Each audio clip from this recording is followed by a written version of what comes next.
I noticed that in the last segment there was a mention of we can't pay, we won't pay. And that's just another, along with the Tony Award, it's another symbol of how the Mime Troupe has just continued always to be a little ahead of a lot of American theater culture.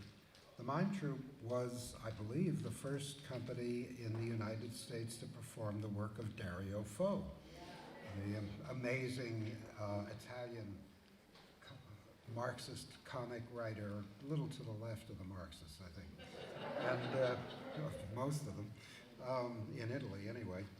And that was actually the result of something of an backstage epic battle, which I can probably reveal.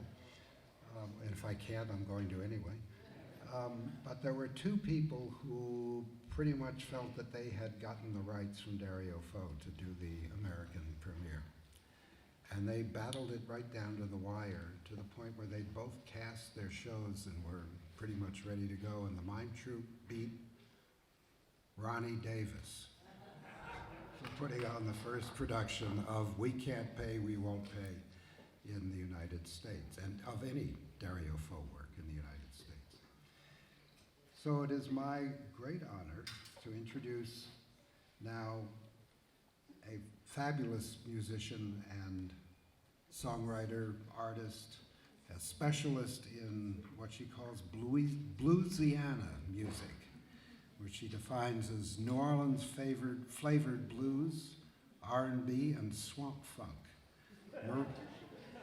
Maria Moldar recently received a Lifetime Achievement from the Americana Music Association. Her most recent Grammy nomination was for her most recent album, Don't You Feel My Leg, a title you may also remember from her first album, when Midnight at the Oasis became such a huge hit. So after 41 albums, here tonight is Maria Moldar.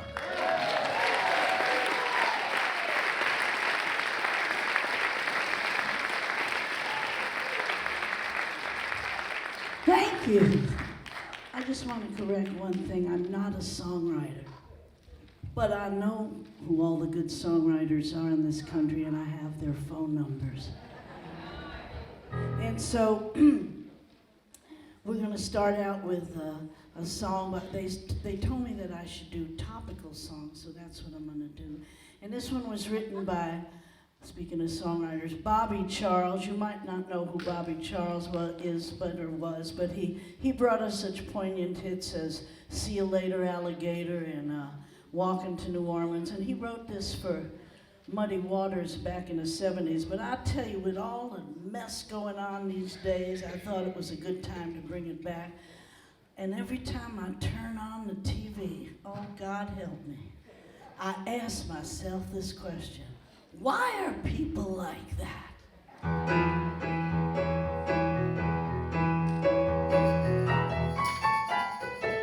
They take your breath and your money. They take your sugar and your honey. They take your skin and your fat. Well, people like that. They'll take your job and your home. They'll take the flesh from your bone. They'll take the shirt off your back. Well, people like that.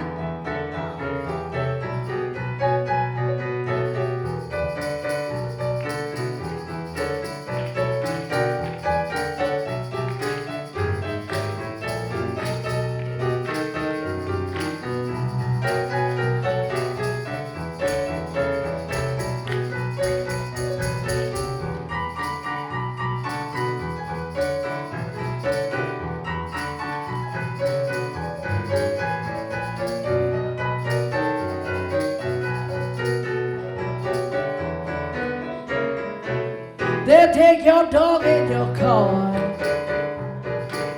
They'll try to push you too far. They'll take your heartbeat and flat time. Why are people like that? They'll make you sleep in the street, won't give you nothing to eat. They'll break your heart, leave you flat.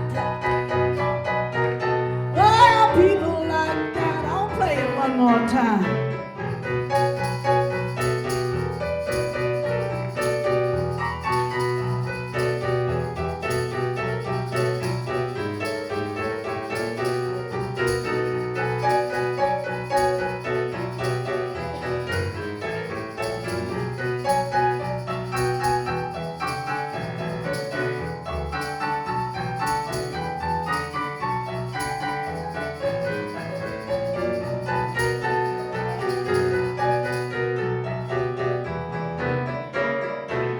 They'll take your farm and your crop. They want everything you got. They're laughing behind your back. Why are people like that? Why are people like that? Why are people like that? Why are people like that? I don't know why they act like that. Why they act like that? Why are people like that? Why are people like that? Thank you. We're going to do one written by the late, great Alan Toussaint, truly one of our national treasures. And we were asked to do a special memorial program for him when he passed a couple of years ago. And I thought I knew all his songs, but as we were preparing the show, I came across this one that I'd never heard before, and it's become our new favorite new old song, and it's called Optimism Blues.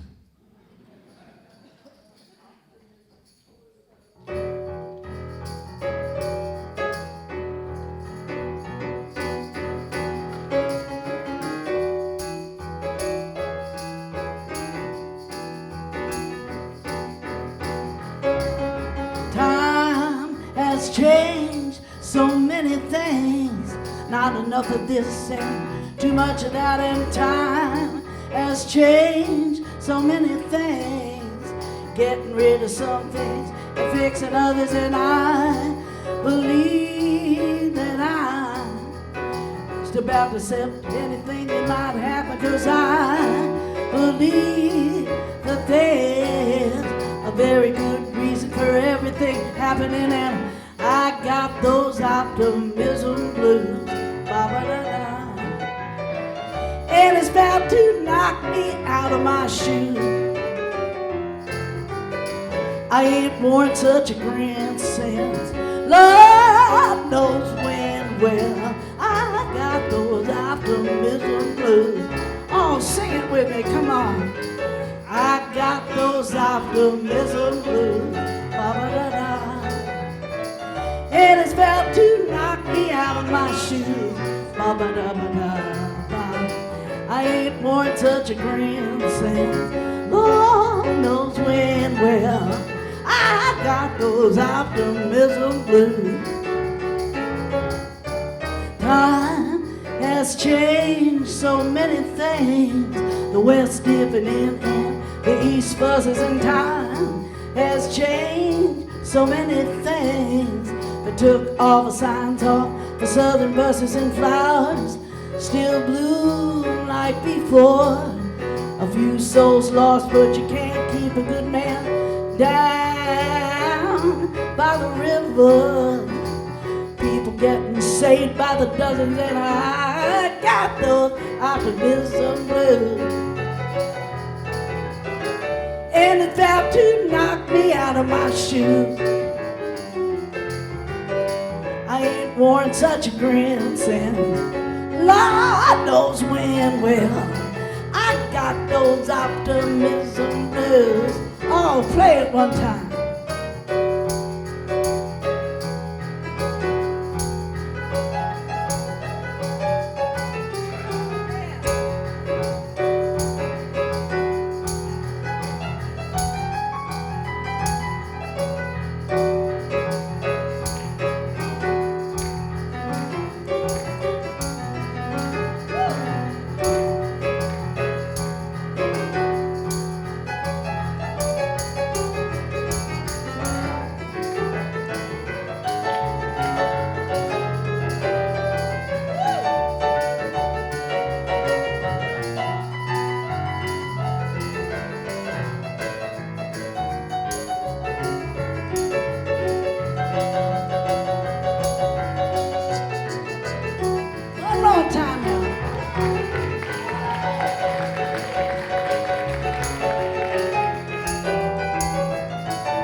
I got those optimism blues. Ba-ba-da-da. Come on, sing it. And it's about to knock me out of my shoes. I ain't worn such a grin since Lord knows when. Well, I got those optimism blues. One more time, y'all. I got those optimism blues. And it's about to knock me out of my shoes. Ba-ba-da-ba-da-ba. I ain't worn such a grin since Lord knows when. Well, I got those optimism blues. Ba-ba-da-da. I got those optimism blues. Yeah, I got those optimism blues. Thank you. Isn't that a fun song? You can't be depressed after you sing a couple of choruses of that. Well, we're gonna end up with a blues for you now. And this was written by the late, great Percy Mayfield, who, as some of you might know, was Ray Charles's cousin and wrote a lot of Ray's early hits. He wrote Hit the Road Jack, The Danger Zone, a lot of cool songs, but this has always been my favorite of all the great songs he wrote. And he wrote it during the last Cold War. Too bad we still have to be singing about this shit today. But I've always loved it because he managed to wrap up into one little song a very fervent and heartfelt prayer for world peace and personal love fulfillment. And I can't think about two things I'd rather be praying about. I don't know about you people around here. So I'm gonna send it out to anybody, man or woman, young or old, of any kind of persuasion, that just might have this on their heart or mind this evening, because it's called Please.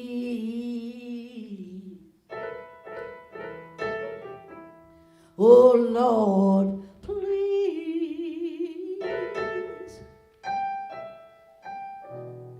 send me someone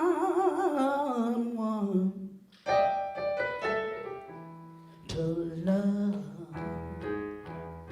Anybody out there know what I'm talking about this evening? Heaven, please send to all mankind understanding, oh Lord, and peace of mind. But if it's not asking too much, please send me someone to love, someone to love. Show this tired, funky old world, oh Lord, you got to show us how to get along. 'Cause I know and you know, people, peace on earth ain't just gonna happen, not until everybody's hate and greed are gone. But if it's not asking too much, please send me someone to love.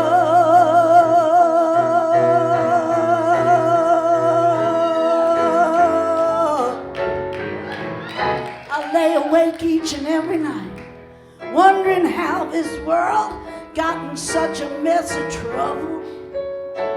And the answer, oh Lord, you know the answer is always the same. That unless mankind learns how to put an end to all his greed, hostility and sin, all his hatred and all this violence gonna put this world in a flame. What a shame.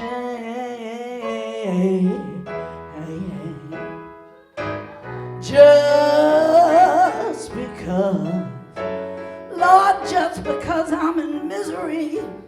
Wow! You know I don't want nobody. I don't want nobody. I don't want nobody's sympathy. But if it's not asking too much, please send me someone to love.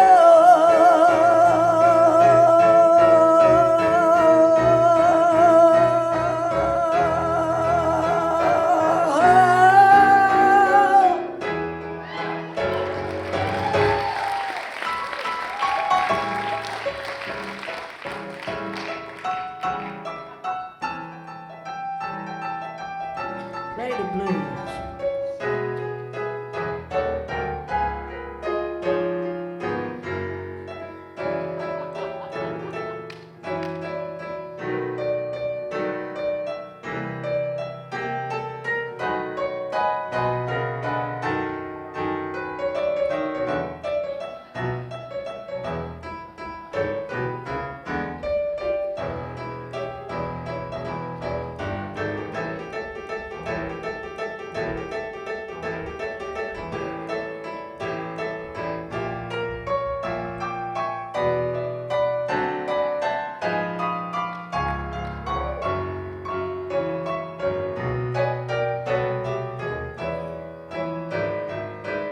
Chris Burns on the keyboard.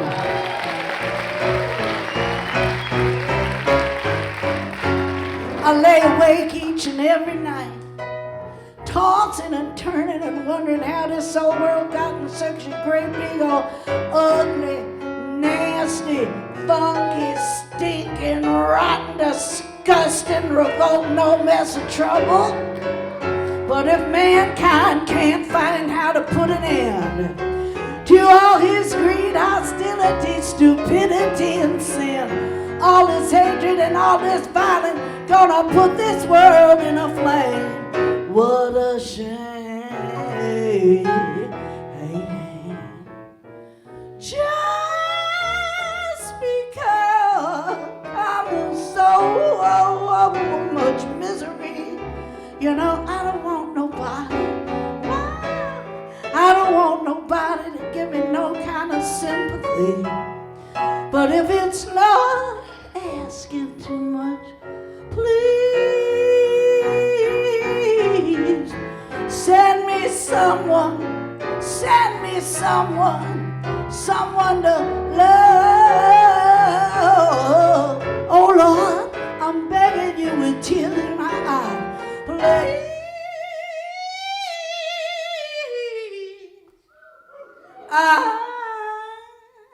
I got to have me. Whoa, Lord, I need me.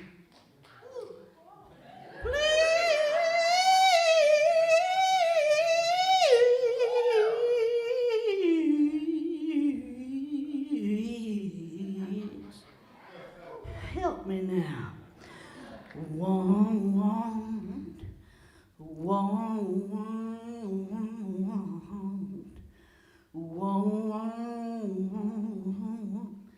It got real quiet in here all of a sudden. I know y'all are looking up here thinking, what is she going on about up there? Is she all right? Well, people, y'all looking at a woman, ooh, Lord have mercy, that's got the blues real bad tonight. And sometimes when you get the blues this bad, there ain't nothing left to do but just kind of steal off by yourself. Go on up in your room, get down on your knees and just start to pray about it. And when you prayed and prayed all you can pray, and maybe you just not sure that the message got all the way through, or maybe you might run out of words. But sometimes when that happens, there ain't nothing left to do but just get real quiet in your spirit and just kind of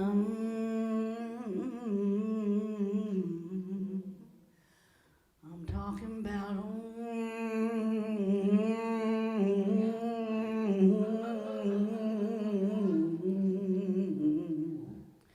I mean, sometimes there ain't nothing left to do but just kind of moan about it sometimes. Oh, Lord, Lord, won't you send me someone to love?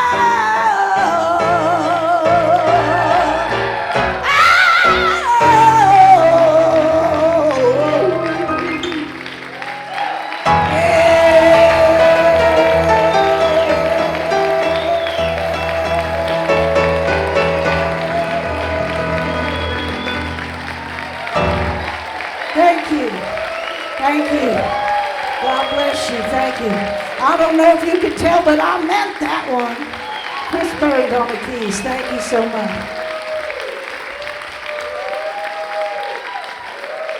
Our next presenter is another familiar American icon, frequently seen in the past as Ben Franklin.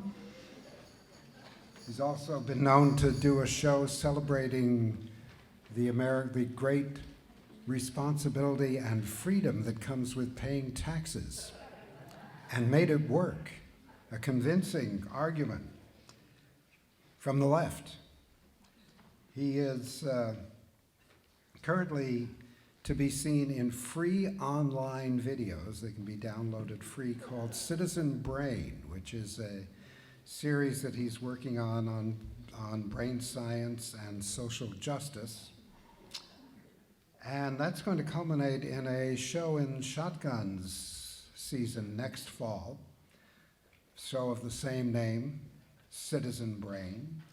I'd like you to welcome not the only one in America, but the only one who's made a damn good show out of it, Red Diaper Baby, Josh Kornbluth.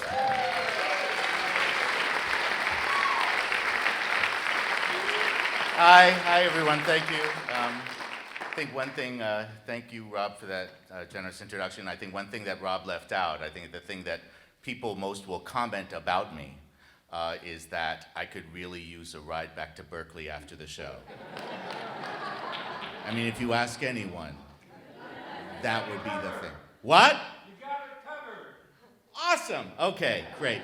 Now, according to my watch, it is actually technically now the 61st anniversary of the San Francisco Mime Troupe. I hope you're okay. What I'm gonna do is describe my life minute by minute. But inflected in Yiddish, so it'll be really exciting for you. Yeah. I'll do that in whoever's car is that. Okay, one thing is Maria Muldaur. I mean, my goodness.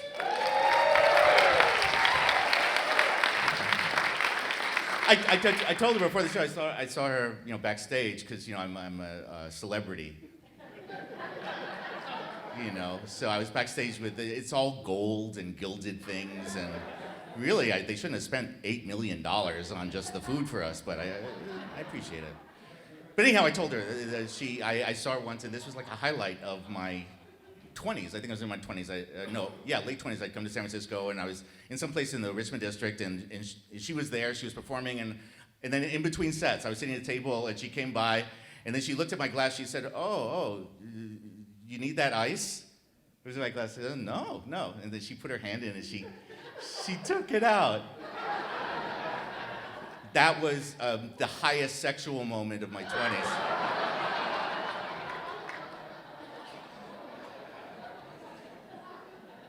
I told her that backstage. She said, "Oh, that was gross. That was gross." I said, No, really.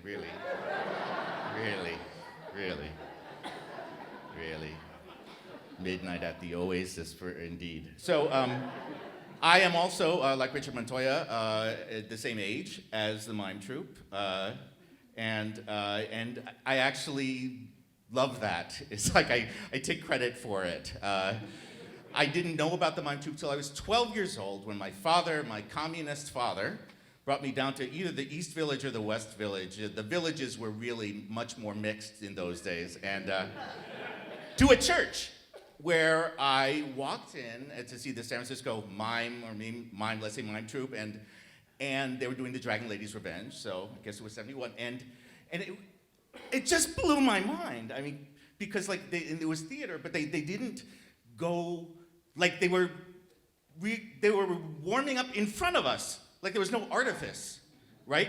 And then they were doing juggling stuff, and then they sang revolutionary songs, you know, which I knew. And then they did the Dragon Lady's Revenge, which, I mean, you saw a beautiful excerpt here, but it was so fucking good. And it was at the height of the Vietnam War, and it was this incredible analysis of the war, and it was incredibly funny. It was incredibly funny. I mean, even funnier than the humor section in the Daily World, the Communist Party's newspaper in those days, which my father was one of the 2 subscribers of in those days. I don't know if any of you read the Daily World, maybe you did, but the sports page was really funny because it would be like focusing on the Romanian soccer team. It was like, why? And they did the show, and it was just unbelievably beautiful, and I wanted to, you know, run away and join the circus, you know?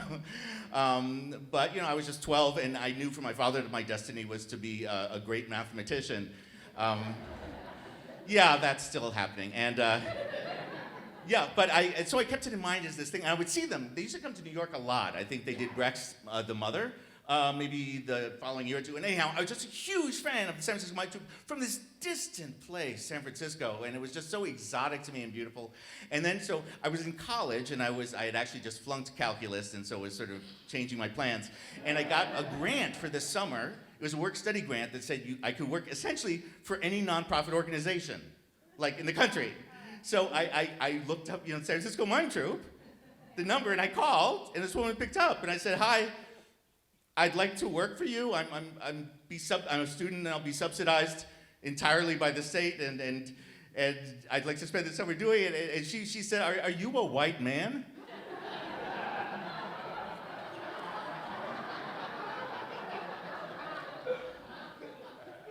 And I said, "You know, yeah." And she said, "Oh, we already have one," and hung up. And we think that was Ellen Callis, we think. And it sounds like it. It sounds like it. Okay. Cool. So then I came to the first thing I did, I made, when I came to San Francisco in '89, I made my pilgrimage to City Lights Bookstore, and then for July 4th to actually go to the Dolores Park opening of the show. And the thing is, I love the shows in the park. I know we all do. I think even though they discriminate against those of us who have short hamstrings. I hate sitting on the ground. I hate sitting on the ground. But I love the shows. And so, you know, that's really worth it. And then they got a grant, the Mime Troupe did at some point in 2000, and I know I can't talk about that because I'm introduced in the 1990s, but they got a grant for someone to work with them, and I would later work with Michael Gene Sullivan and the Mime Troupe Collective on this show, Mr. Smith Goes to Obscuristan, which was one of the highlights of my life. But I'm talking about the 90s in which I wrote nothing for them. But that's why they chose me for this segment.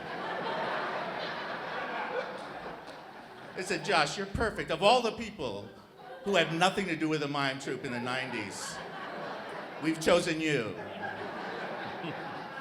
And we want you to do it right before Yom Kippur, because we know you'll be energetic then. Your atonement will be really just all held in." But yeah, but before that, when I first came out, I was just trying to do stand-up, and I was hoping to become a monologuist, and then as soon as I could learn whether you pronounce it that or monologist, and then I was doing stand-up, and then there was a class, and I got to take a free class did anyone else here take one of their classes? Free class? Yeah, see, like, it was very popular, and it was this free class with Dan Chumley and Joan Holden, you know, and the two most scary motherfuckers on earth, my heroes. It's hard to get a compliment from them, if you're me. Literally, maybe like two of my heroes. But so I went there and I started in a class, and it was a class about we would learn how to do various mime troupe things and commedia and stuff like that. And so I told Dan Chumley, you know, who was teaching the class, I said, well, you know, I'm here, I want to be a monologuist, I want to do solo shows. And then Dan Chumley said to me, well, actually, you know, that doesn't make sense because you can't do a solo show in the theater. Theater is thesis and antithesis, and so it doesn't exist. You know, so what you're planning on doing, it can't happen. So, you know, that was the first day, and then we learned how to juggle, which Dan explained. When you learn how to juggle with each other, you know, which is true, that it's you have to get in the rhythm with the other person, and you have to have this relationship with the other person, and so I had my only practice learning juggling clubs, which is why I'm missing 7 fingers, but I learned it, and then I had this really, really just fantastic time there. Trying to act like the comedian, kind of like this one that's like this, I remember. It's like that. And Dan would do it. He said, Josh, now you do it. Oh my God, no. So at the end, you know, I said to Dan, well, thank you for the class. He said, Josh, you know, I've been watching you and I've been thinking about it, and I think maybe you should just stick with solo performing. I think you were right. I'm gonna take a mulligan on that first one, Josh. So anyhow, I am honored to be here with you. The Mime Troupe, the San Francisco Mime Troupe is my absolutely favorite thing. They are brave, they are talented, they're so talented, and they also work in the sun, and they have to load the truck after, and you know, stuff like that. Don't hire people for that. You know, they keep us going. They have kept us going through really hard times, and they will continue to keep us going until about 10 years from now, when we have the socialist revolution, and of course there won't be any human beings left, but it'll be socialism among the animals who remain. Okay. No, the turtles, man, they're gonna share. Me shell, two shell.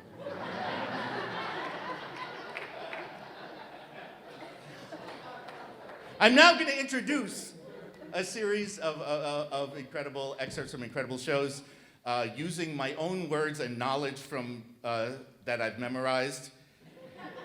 Social Work follows the struggles of Phoebe Smites, a veteran of the Department of Social Services. In the trenches, fighting for the downtrodden for decades, she is finally brokenhearted by all the suffering she cannot fix and decides to retire. But in a dream, she sees the gloating aristocrats and capitalists in the new America and sees how important it is to never, ever, ever give up, written by the great Joan Holden, along with the great Gregory R. Tate and Tanya Schaefer and Elliot Humberto Cavi and the great Michael Gene Sullivan, and with music by the transcendent Bruce Barthold and Elliot Humberto Cavi. And here are Bruce Barthold, Rebecca Klingler, and Ed Holmes, my true hero, singing Rich Folks from Social Work.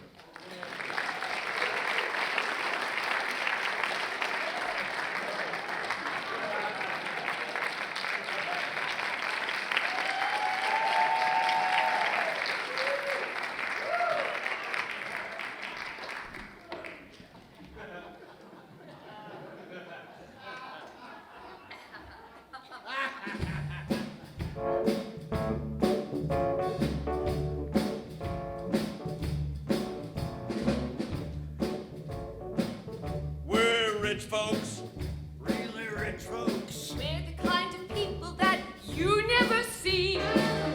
We're rich filthy rich folks. We're the kind of people that you'll never be. Our lives are different from yours.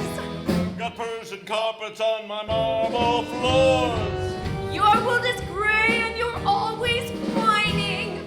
But for us, the sun is always shining. Roll back the unions. And we rolled back Marx. Now we're rolling back the New Deal. Throw you to the sharks. We've lost some battles, but we've won the war. 'Cause we know what we're fighting for.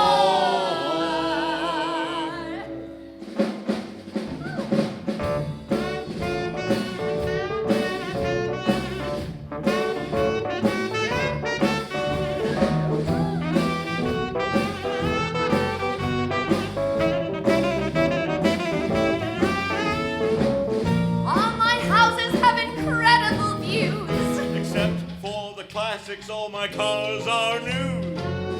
We deserve all we've got. And we've really got a lot.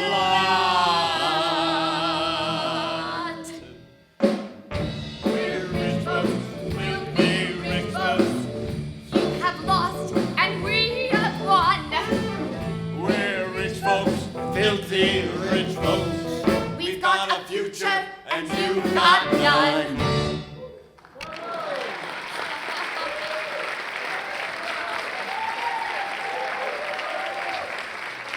Offshore was the Mime Troupe's answer to neoliberal globalism and the idea that what's good for the capitalist elite must be good for everyone. Written by Joan Holden, Chung Chow, Patrick Lee, Keiko Shimosato, and Michael Jean Sullivan, Offshore toured across the United States and toured to Hong Kong. Here are Kelvin Han Yi as Carlton and David Furumoto as Red Heart in Offshore.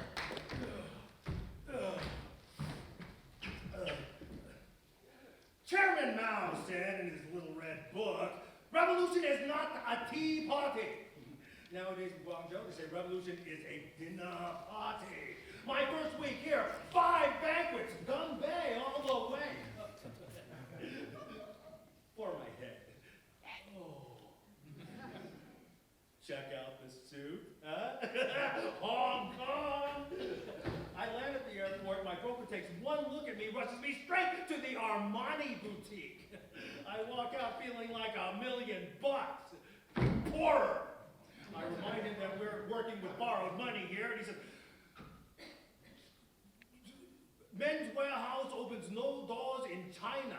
I guarantee it. He sets me up in a $100 a night 5-star Kanamochi hotel. $30 Chinese hotels open no doors either, and an appointment to give a banquet for Mr. Wing. After 10 courses, your proposal sounds interesting, but first you must meet Mr. Mok. Wah! Mr. Mok gets me Mr. Wu gets me Mr. Yu, and their brothers and sisters and uncles and aunts and cousins and neighbors and... I entertain them all. It's an investment, I can call it next time I get here. Mun Wu Hoi Feng. Open door.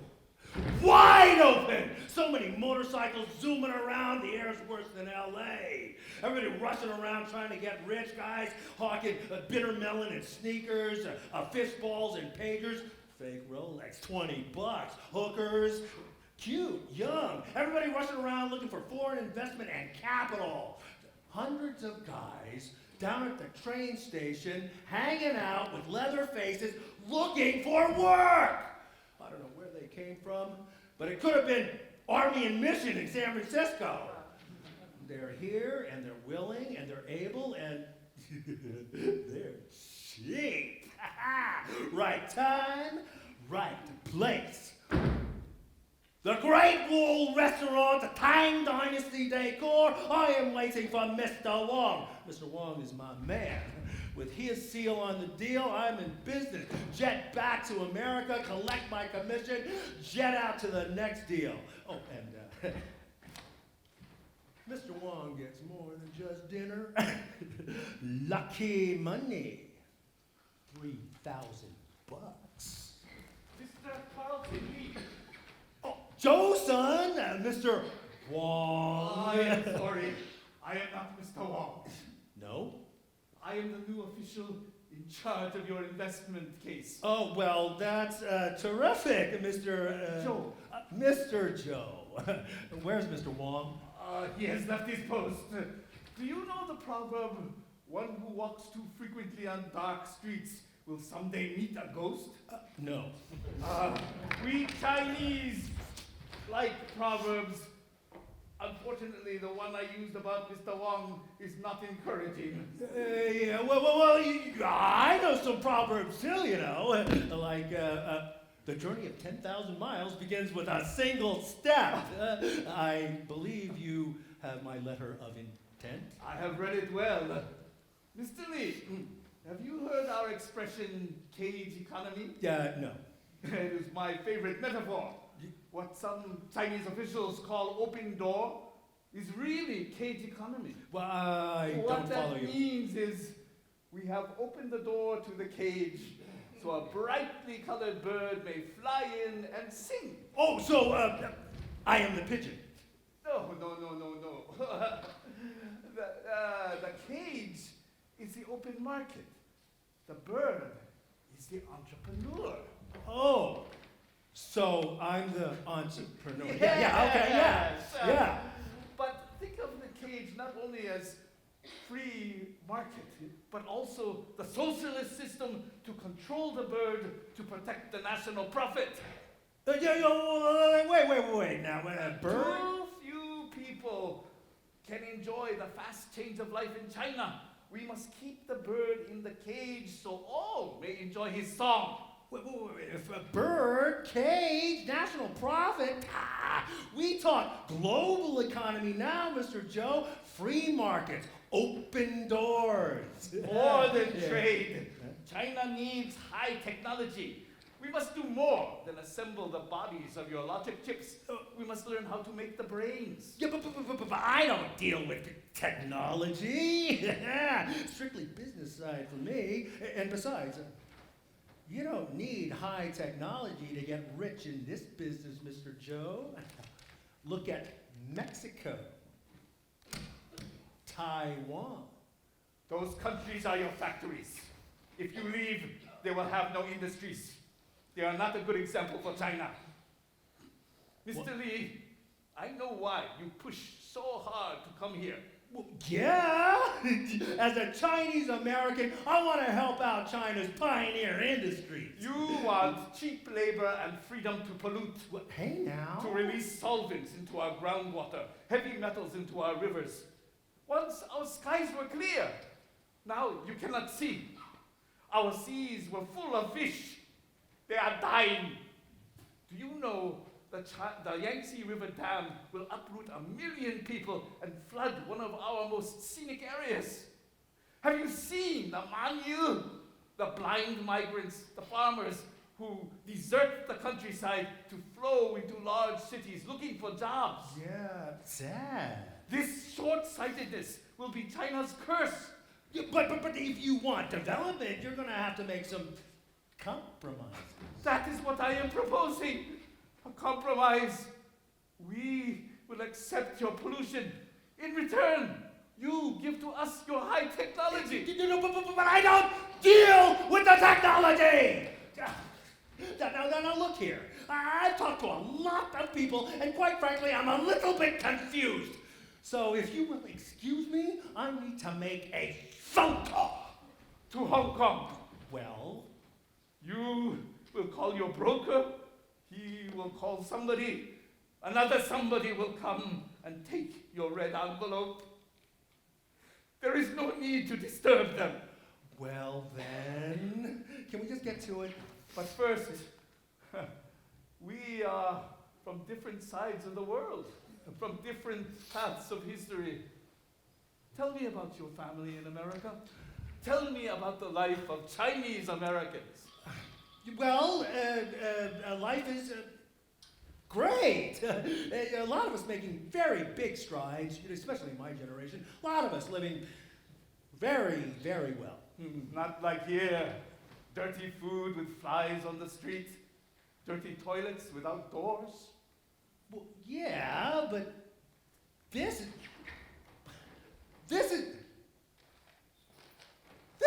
China! You don't know what that means!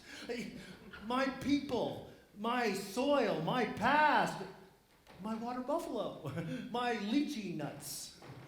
A whole sea of warm Chinese faces. You see, my whole life I've been swimming against the tide, but here I can close my eyes and float. Yes. In 1970, my friend, Mr. Lin, was a successful scientist at a nuclear power plant in the US. He came back to China to share his knowledge of theoretical physics. So, where is he now? Just an elementary school teacher in Beijing, because in important things he is ignorant. He does not know how to treat his superiors to banquets. Also, he does not know how to take the red envelope. Whoa, yeah, I'm sorry, Mr. Joe.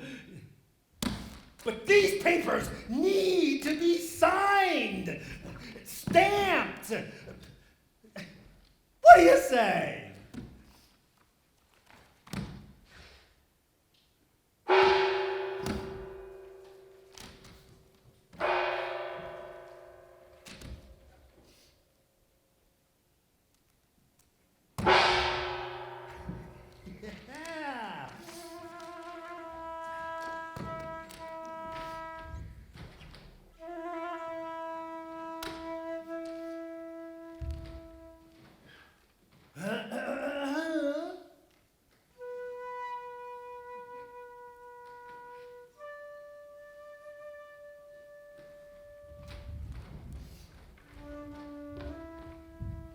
Open door! Open door! They say the moon over the western sky is fuller. I want to fly over the wide ocean, following the tide of trade, stand on the Statue of Liberty to see what the people on the other side are doing. Open door! Open door! It's been 40 years. I have not seen the world outside this cage. Open door! Open door! I see future in the past. Those most inspiring days when peasants broke out of their landlord-built cages. Laborers waved the sun-red flag, crying, "China has risen!" Now, money comes to put them back in their cages.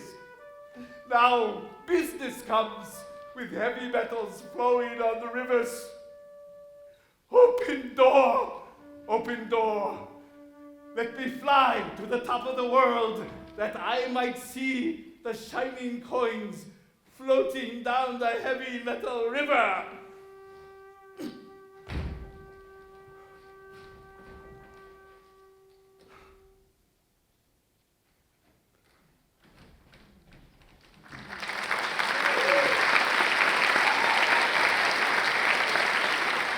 That was beautiful and intense. It's like the outdoor energy when it comes inside here. It's like so powerful. Cool. I was also remembering Chumley in the class. He was talking about using how you have to be very clear with your props. And so I was just watching Kelvin and Yi and just how perfectly he would hold. Those two actors were posing and holding, and I'm just really glad I just stuck with talking about myself. Okay. Well before everyone was questioning the benefits of genetically engineered foods, the Mime Troupe created Eating It, a sci-fi nightmare of what happens when capitalism dictates what is good science. Written by Michael Gene Sullivan, Bruce Bartol, and Ellen Callis. Music by Jason Sherbundy and Bruce Bartol. Here are the great Valina Brown as Cynthia and the great and exquisite Keiko Shimosato Carrero as Freddie Esperanza in Eating It.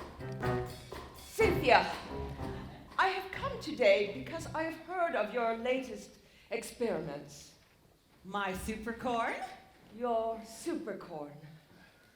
You must ask yourself, is there really a need for your newest miracle? Of course there is. Countless people die from crop failure every day. My own grandparents lost their farm to sweet potato blight. I have changed the focus of my studies to the genetic relationships of the natural interdependencies. Small plots, sustainable agriculture. Organic farming. Doctor. Freddie, we're not doing anything different with plants than humans have been doing for thousands of years. Only now, we can do it better and faster.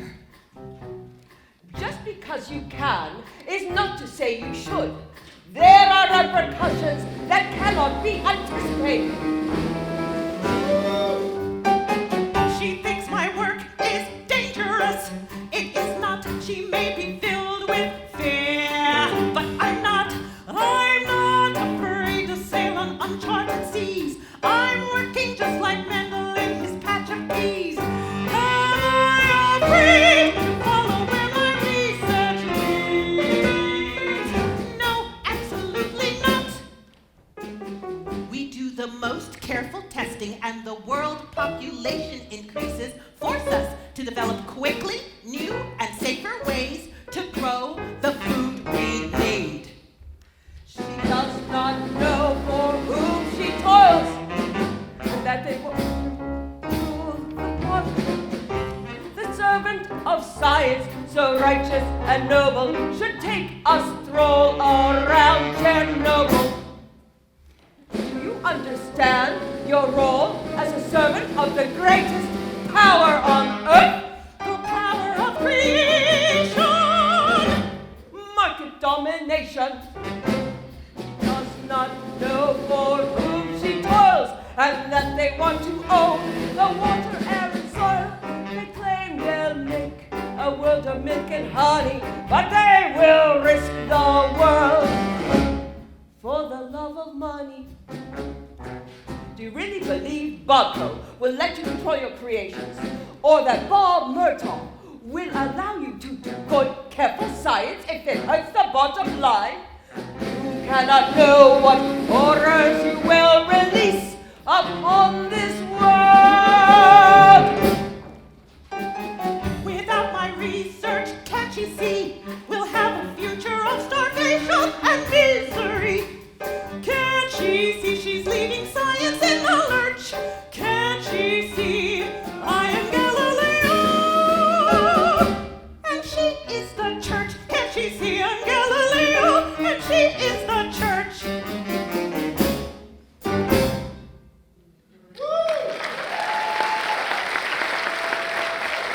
Everybody knows about the Troupe summer shows, but the Mime Troupe is also committed to education as a central part of the company's mission. The summer workshop trains college-age artists in the Mime Troupe style, and the Youth Theater Project takes public high school students from all over the city and gives them the skills to create their own original work. Not only is this program free for students, they actually get paid for participating, unlike myself. Let's take a look at this year's youth artists. I like where you're going with this. You're saying you're coming up with ways that I don't have to play my workers at all.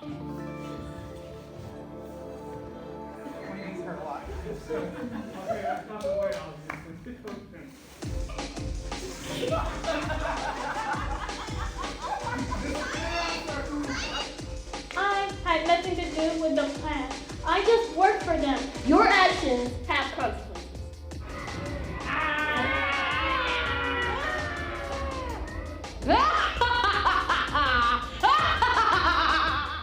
Join YTV. Join YTV. Come and learn. Join YTV. Join YTP. Join YTP. Join. Okay. Join YTP. Eat Jessica's food. Yeah. Wow. Join YTV.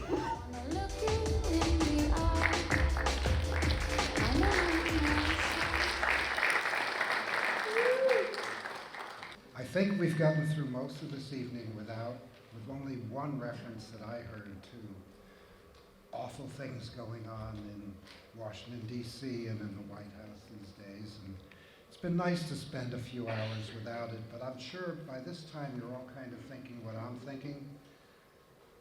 Don't we really miss W right about now? And aren't we all really missing Dick Cheney? And so it is with great pleasure that the Mime Troupe has resurrected your favorite, once favorite politicians to hate. And we have now Ed Holmes and Amos Glick reprising their famous characters of W and Dick from several Mime Troupe shows and from their justly infamous Dick and W show. Yeah.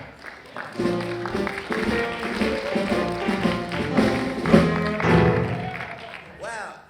Oh, Dick, what have you been up to since we retired? A little bit of this, a little bit of that. How about you? I've been painting portraits. I'm sure you've seen them on the webs. Yeah, you have. I'm very talented. I'm sure you can see the skill in my work. Certainly, yeah, I really. Dick, what have you been up to since we stopped working in the White House? Well, I've been doing a lot of hunting lately. Oh, like when we went out and we tried to catch Saddam? No, I wasn't. You mean like when we tried to get Osama, like hunting like that, people like that, like bad guys, axis of evil type shit? No, that wasn't it either. No. What kind of hunting are you talking about, Dick? Lawyers. Oh, you went turkey hunting.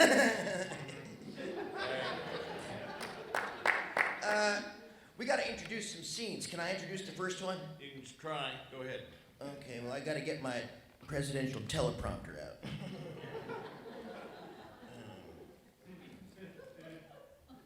With my election, what? Face this way. Yeah? What am I doing now? Okay, you'll walk about over there. Okay, and turn to your left. Okay. Good, do it that way. Yeah.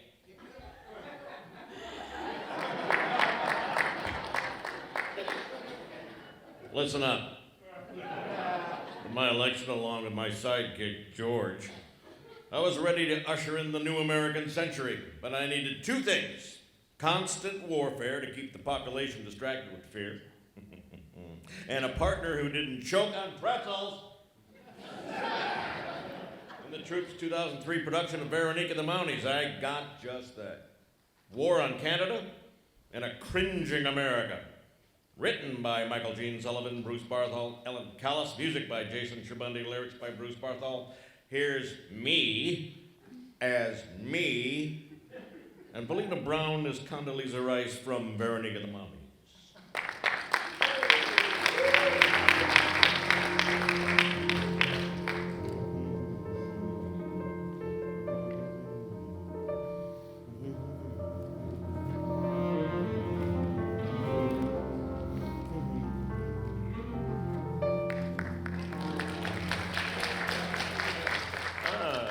Condi, good to see you. I'm glad you showed up.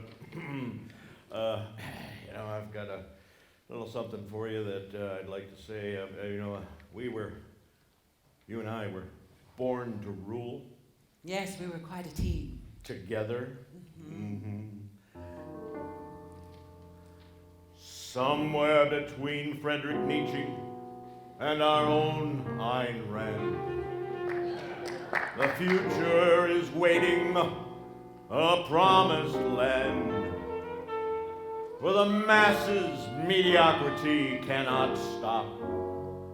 A superior persons rise to the top.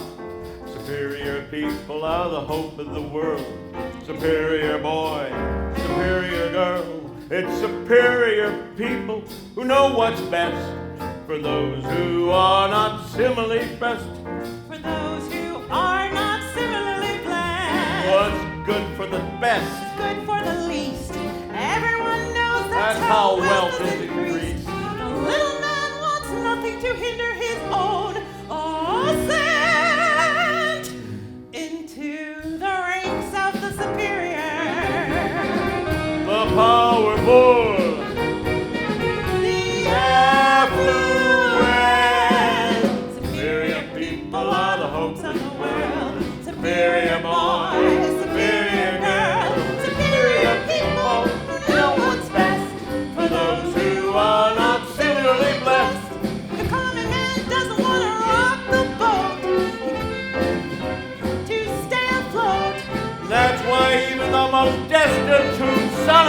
bitch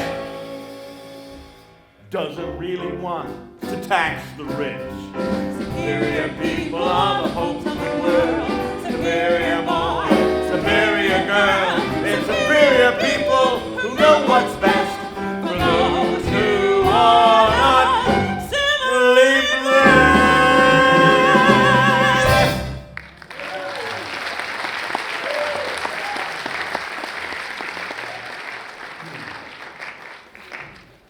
So, you got something going on with Condi?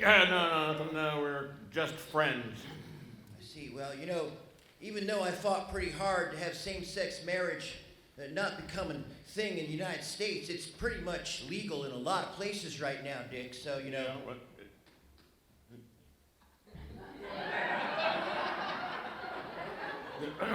Had to try. Am I supposed to introduce this next one now? If you want to stick around, I'll let you do that. You know, for the Mime Troupe's 50th anniversary show, the troupe tackled debt. As they had decades earlier in Olive Pits, the troupe wanted to look at the psychology of greed and how capital tricks us into ruining ourselves while enriching the already wealthy. Like there's a problem with that. Told by a griot, and the story of Felice and Geneva was an epic fable of magic entrapment written by Michael Gene Sullivan with music and lyrics by Pat Moran. Here is Lisa Hori Garcia as the boy and the monkey, Michael Gene Sullivan as a storyteller, and that probably is it, isn't it? Good boy, good boy, good boy. Good evening! How are you all doing? I said, how are you doing? That is more like it. It is so wonderful to see you all here, and so wonderful that you are spending this beautiful evening together. Now, would you like to hear a story? I said, would you like to hear a story? That is more like it. Once upon a time, there was a boy who had to dig a well. And when he had dug as deep as his knees, he found a gold coin. A gold coin! Maybe there is treasure down there, he thought to himself. If I keep digging, I will get rich. So he kept digging. And when he was as deep as his shoulders, he found 2 gold coins. I was right! Said the boy. There is treasure down here. So he kept digging. And when he had dug as deep as his head, he found 3 gold coins. The deeper I dig, Thought the boy. the richer I'll be. So he kept digging. Deeper and deeper and deeper. And that was the last time anyone saw the boy. Eventually, the villagers closed up that hole. They did not want anyone else to fall into that bottomless pit. Would you like to hear another story? Oh, don't sound so down. Remember, we are all in this together, and together is how we will get out. Once upon a time, there was a terrible drought. And lion called all the animals together. As your king, Lion said, I must tell you there is not enough food to eat. you must save us, for we cannot save ourselves. Very well. I will come up with a plan, but in order for me to think, I must eat every day. If I am to come up with a plan to save you, I must not go hungry. So every day, each and every day, one of the animals was fed to Lion, who was soon as big as a house. Elephant, zebra, water buffalo, each day one was fed to Lion, who was thinking hard. Then one day, it was Monkey's turn. Before you eat me, said Monkey. may I say a few last words to everyone? Well, okay, but don't take too long. I don't want to go hungry. Save us, for we cannot save ourselves. We cannot save ourselves. Good job. My friend, said Monkey, I know you are all very hungry, and you are waiting to hear what Lion's plan is for us. Oh, but I am but a humble monkey. I think I know where there is enough food for all of us. Where? Asked Lion. Right there. And with that, Monkey pointed right at a lion, who you remember was now as big as their house. Oh, no, you cannot eat me, for I must come up with a plan to save you, because you cannot save yourself. Is it more important for the leader to live to save the people? Asked Monkey. Or that the people actually survive? Who is more important, the king or the people? So, shall we eat the king? And with that, the animals killed the lion, ate the meat, shed all of what he had, ground up his bones to make fertilizer for the ground, watered the land with his blood, and everyone had enough to eat till the drought was over. Now, see, the lion and the boy, they both had the same problem. That is what happens when your Soto Do takes over. The Soto Do. You don't know what the Soto Do is? Everyone has one. And some say it is here. Oh, some say it is here. Some say it is on the back of your heart. You don't know what a Soto Do is. No. Who are you people? Well, I remember how to say it in your language. One word. Greed.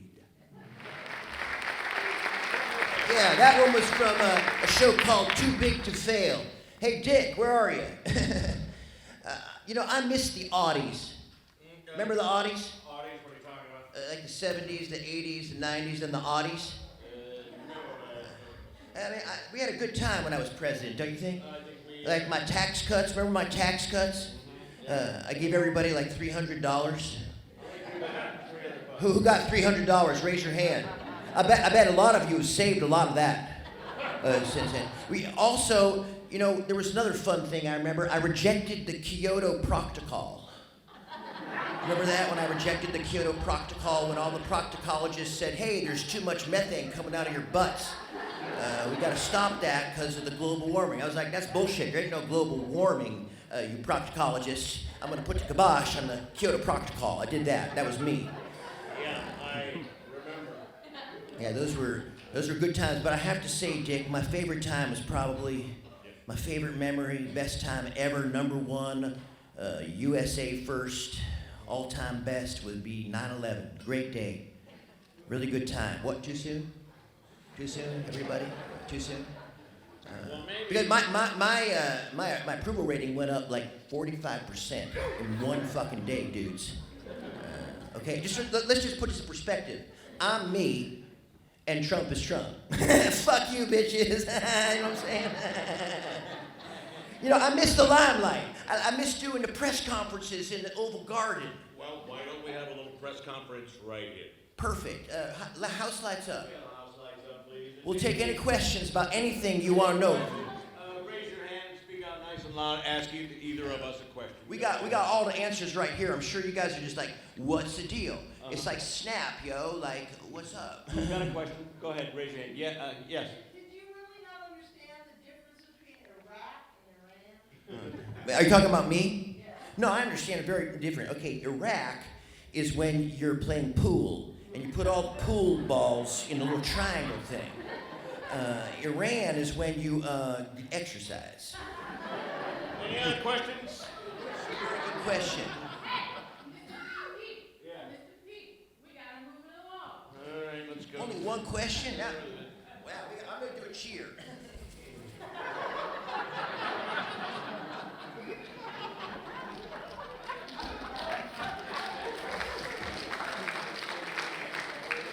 Yeah, you miss him, huh? Now, created as a tango telenovela, Posibilidad told the story of two factories, one in modern San Francisco, the other in a little town of Posibilidad, Argentina. In both factories, the workers are struggling to take over their workplaces from corrupt owners and recreate the factories as collectives. Oh, good luck with that. In the U.S. factory, the workers are struggling with the idea of being traitors to capitalism, but the Argentinian factory, they overcome their doubts. Written by Michael Gene Sullivan, music and lyrics by Pat Moran. Here is Lisa Garcia, Sophia, Brian Rivera as Indalecio, and Belina Brown as Mama Claudia in Posibilidad. Indalecio, what is going to happen? The bank will shut down the mill. Then what? Then, all the factories have already cut back or closed. There are no more jobs here in Posibilidad. The steel plant, the ceramic factory, all gone. What are we going to do? Going on here? Mama! I get back from the game and you're gone. No message, no note. Oh, Mama, I had to Tia tell you. Maria said she saw you come back to the mill with Hello, Mama Claudia. Indalecio. Wait, what are you two doing? In here, alone, in the dark? Mama, something has happened. What? Oh my God, no, Sophia. Were you two listening to football? No, we were busy making love. Don't lie to me. He's got my baby cheering for that Rio de la Plata. I swear, on my honor, I only came here to have sex with your daughter. Hector, I tried to raise her to be a good Boca girl. We didn't even listen to the game. I was trying to get his pants off. And that's when we heard him come in. Two men cheering for that team with two men at the same time? What kind of pervert have you turned my Sophia into? He was stealing. Who? El Patron. He said the mill was bankrupt. He was taking the money and there was nothing we could do about it. It is empty. Bastardo. Did he say anything else? He said the money was his and that he owed us nothing. We have been working for weeks without pay. And now we will never see a centavo of it. Wait, Mama? we must think. The banks are closed. All the capitalists are fleeing. Sophia, now is the time for la revolución. La revolución? The capitalists are fleeing and their system is crumbling. Now is the time to seize power before we are too hungry and weak to even lift our rifles. Always flashy and impatient. That is why your team always comes up short. Oh, better than you Boca losers. Losers? Ooh! 1986 World Class Championship. World Cup, 1977, 2000, 2003. Yeah! We have to figure out what to do. You are right, my daughter. How are we going to tell everyone that their jobs are gone? Tell them the mill is shutting down? How can we? We won't. We won't let it shut down. Sophia, remember when I told you about those women, the ones at the Brookman Textile Mill? Yeah. The Brookman Mill, I heard of it. The owners gambled on Argentina's new economic model and lost. Then they walked off with all their money and abandoned the mill. But when the workers found out, they did not leave. They took it over and formed a collaborative. They run it themselves. No boss. Everyone paid the same. Could we do that? Could we? There is nothing in this mill we cannot do. Except get paid too much and steal from the workers. This place was built with our labor and the labor of my parents. And he just abandons it? Well, this mill does not belong to El Patron anymore. It is ours, and we will run it ourselves. Throughout my days, I have seen shattered promises and echoes of hope that were led astray. With all my soul,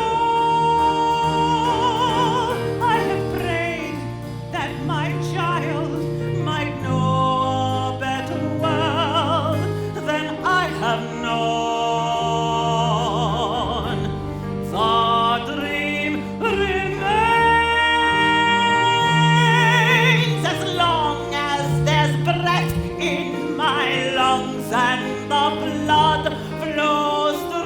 veins, from hill to plain, our workers will rise and our nation will be reborn again. Esta es nuestra lucha. Esto es nuestro tiempo. This is our struggle. This is our time to stand as one with our feet bound together. No more could they divide us. Our people's dreams will rise from their slumber to march beside us. Now is our time. Let our voices ring clear with a message to all. This is our call. The old ways are dying and a new world is rising as they fall. Esta es nuestra lucha. Esto es nuestro tiempo. This is our struggle. This is our time.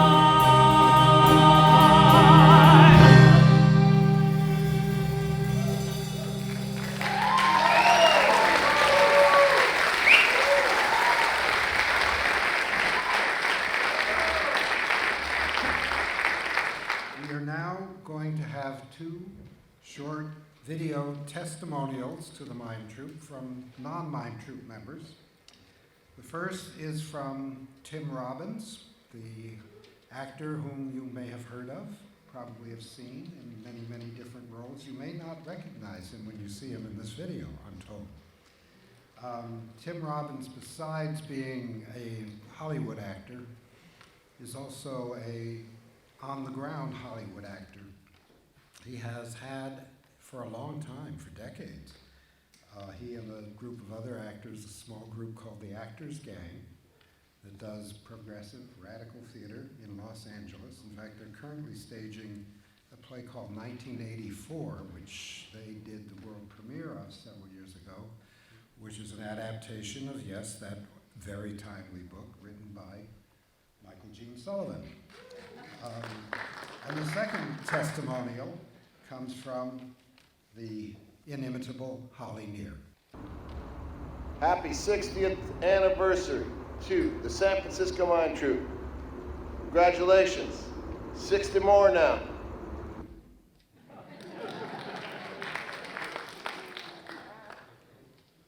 Hello, Mime Troupe.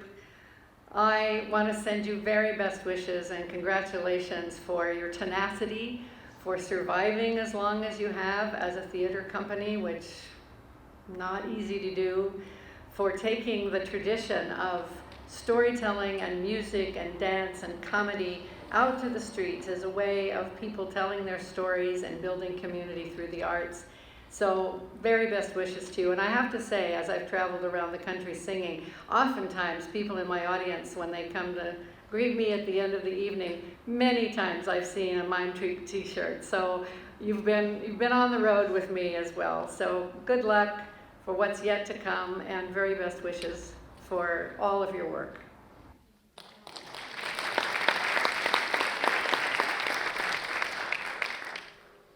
We are nearing the end of the evening. As a critic, I always particularly enjoyed the marathons.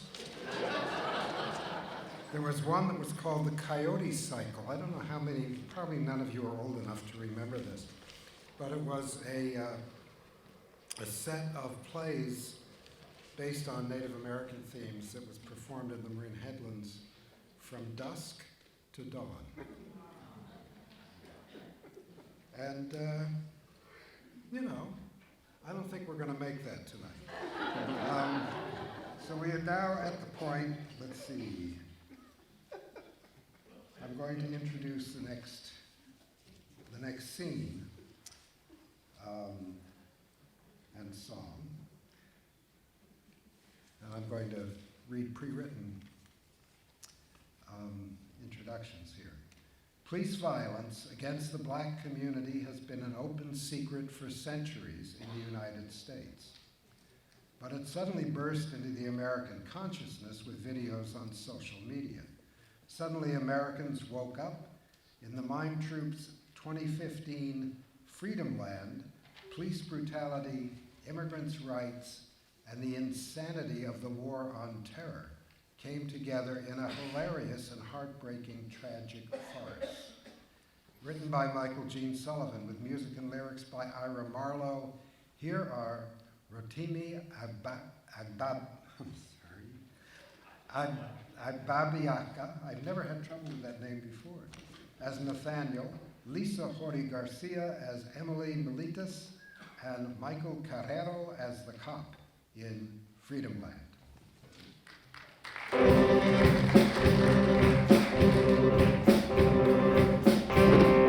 Sit down! Don't I get to call a lawyer? He's just gonna tell you the same thing he tells everybody else. And what's that? Cop a plea. What? Obstruction of justice is a felony in this state. You're looking at 5 years in prison. Unless what? Unless you plead guilty. Couple of months up in county, you're free as a bird. A bird on parole? A bird that can't vote, can't get a job? Birds don't have jobs. It's a metaphor. What do we have here, officer? Well, you fascists ain't got nothing on me. Name's Washington. No, it ain't. Mr. Washington. The name's Haywood. Sergeant Nathaniel Haywood? Yeah? Emily Militas. Militas? 4 Base Bravo, 4th Brigade Kabul. The Cobras. Hooded snakes, lightning fast. One wrong move, this day's your last. We fight our foes and never cease and kill so that you can have peace. What are you doing here? This is my hometown, remember? That's right, Edgerton Crescent. And you're Jackson Circle. I didn't know you wanted to be a cop. I didn't know you wanted to be a criminal. I'm not a criminal. Oh, right, there's obviously been a mistake. Why is this man here? Obstructing an officer in the execution of his duty. And they kicked in my grandfather's door. Malcolm Washington. Haywood. On Washington Street? That's the one. This is all just a database mistake. There's nothing in the database about a database mistake. Look, I've spoken to Mr. Haywood, and... Well, you know my granddaddy? Well, yeah, I've been to his house a few times. Even if this is a misunderstanding, that doesn't excuse him. For defending his home and a bunch of men kicking the door. Hey, what would you do if the police tried to drag your innocent grandfather away? That would never happen. Now we all know why.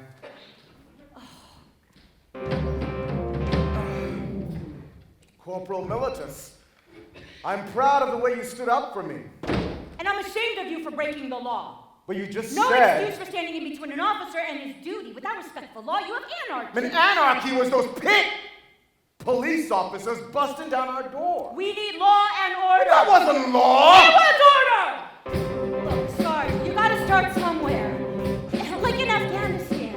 You know when things are falling apart? You gotta give people something to stand on so they can rebuild their lives. You remember what it was like when we first got to Kabul? Warlords control the streets. Children lost without a thing to eat. Chaos, anarchy, desperation in the eyes of everyone we meet. So we clamped down hard,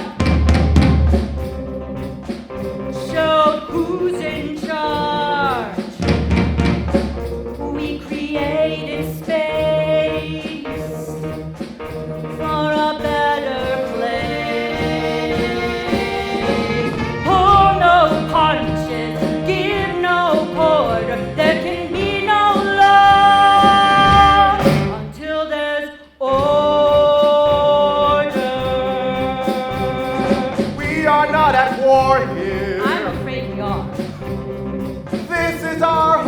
town. Like I don't know that? People who we've known forever, children who've grown up together, laughed and hung around. But when you bang on doors, It's crime we're fighting here. no matter what it's for, It's for everyone. we build up walls and turn away and learn to hate you more and more. Pull no punches, give no quarter. There can be no love. There can be no peace. There can be no love until there's Order me, yeah, order me, face down on the ground, 'cause you don't like what I'm wearing, and my skin's a certain shade of brown. There can be no order without trust. There can be no peace without justice.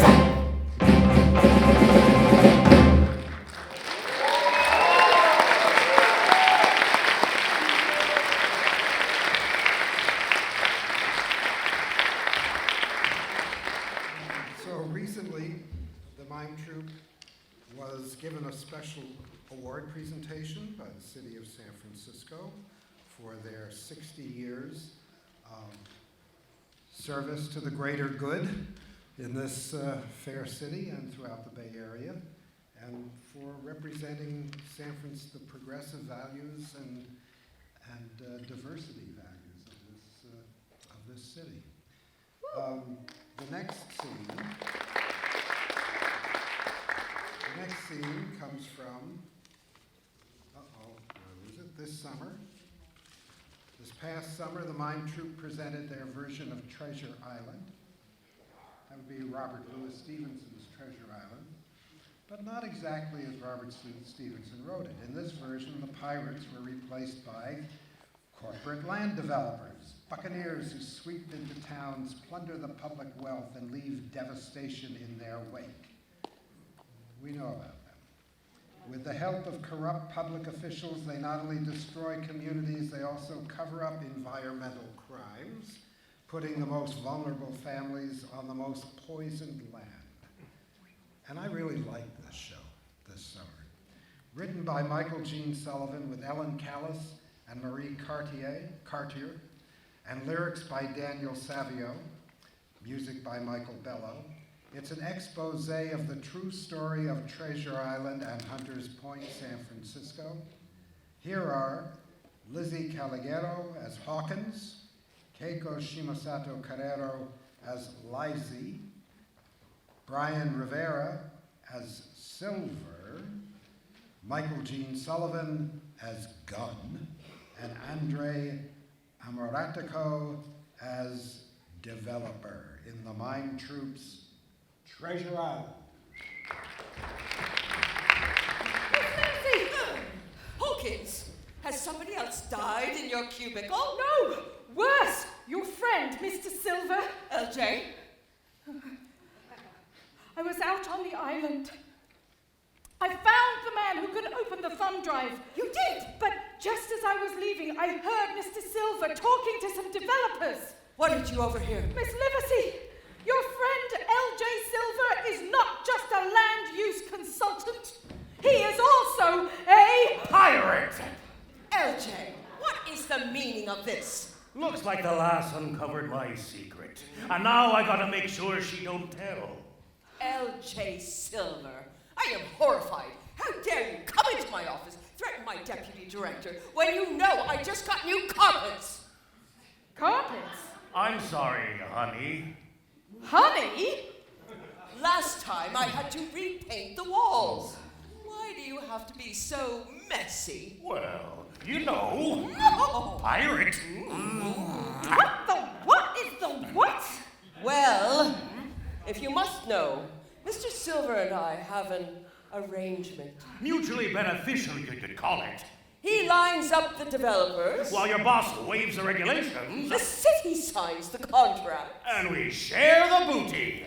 But, Miss Livesey, what you said. Housing for the working people, not just the super rich. The class war is over. Look at the White House.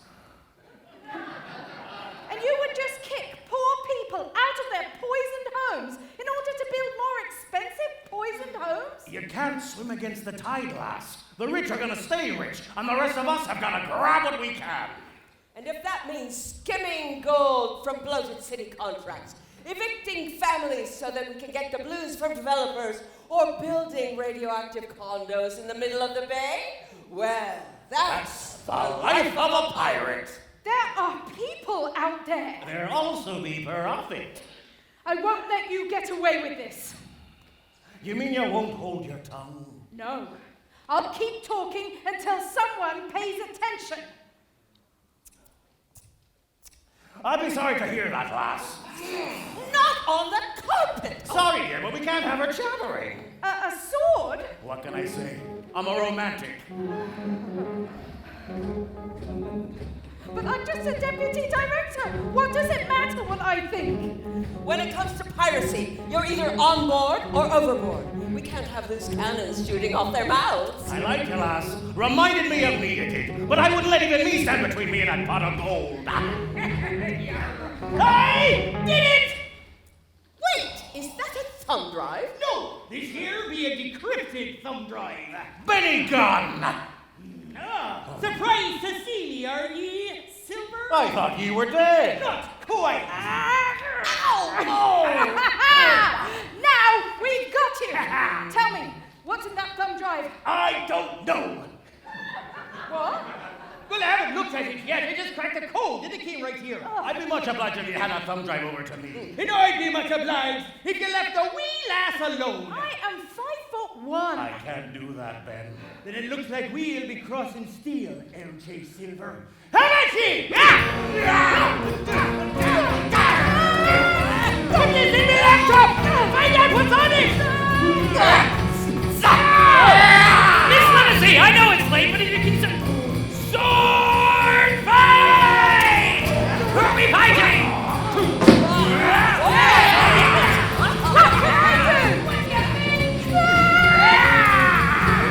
That's it, these two! You deal with Mr. Silver!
Before we start into the grand finale, I want to introduce the band.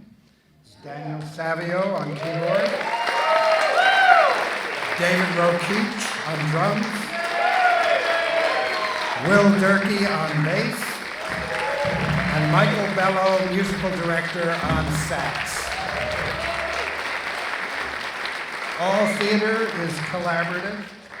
The Mime Troupe is even more collaborative. As a collective, it is a community, and it feeds off of the community and with the community, and this show has been put on by an entire community of very tired but tireless performers who are gathering on the stage as we speak and are going to be and perform all hands on deck.